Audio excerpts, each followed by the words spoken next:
बातमीत सत्यता हीच आमची ओळख।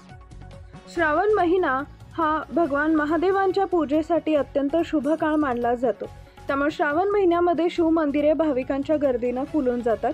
धुळे तालुक्यातील मुकटी गावाजवळ स्वयंभू केदारेश्वर महादेव मंदिरात भाविकांनी श्रावण मासानिमित्त दर्शनासाठी मोठी गर्दी केली होती।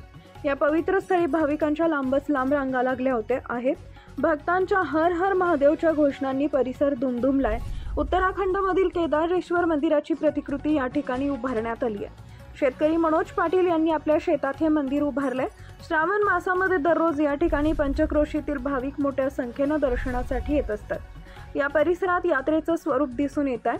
महादेवाचा जयघोष करत भाविक दर्शन घेतात। सुरक्षेच्या दृष्टीने स्वयंसेवकांनी चोख बंदोबस्त ठेवला असून गर्दीचं योग्य व्यवस्थापन करण्यात आलं आहे। मुख्य संपादक जतीन बोरसे बोला। नमस्कार, माझं नाव मनोज पाटील, आम्ही मुक्तीचे राहणारे आहेत। आम्ही सहपरिवार ऑगस्ट 2023ला फिरायला निघालो। आमचा 2 दिवसाचा टूर होता। शिर्डी, शनी शिंगणापूर, नाशिक, त्याच्यानंतर त्र्यंबकेश्वर, सापुतारा, वणीगडावर आम्ही जेव्हा गेलो, वणीगडावर माझा पुतण्या जो BTech 3rd इयरला MGM कॉलेज संभाजीनगरला शिक्षण करत होता, आम्हाला सप्तशृंगी आईंचं साक्षात मुलाला संचार झाला आणि हे सगळं श्रेय जे मंदिराचं श्रेय हे सगळं सप्तशृंगी आईंना जातं।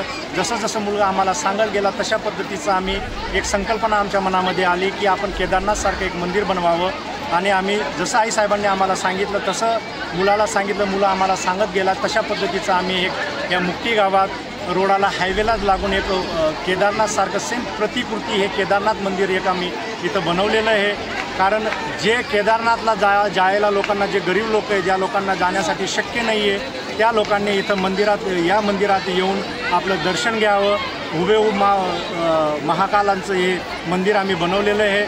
ज्या लोकांना शक्य नाही त्यांनी इथं येऊन दर्शन घ्यावं आणि ज्या लोकांना कुठल्याही भक्तांची इथं गैरसोय होत नाही आणि सगळ्यांना या मंदिरात चांगल्या पद्धतीचं एक दर्शन हे दिलं जातं आणि प्रसाद देखील दिला जातो।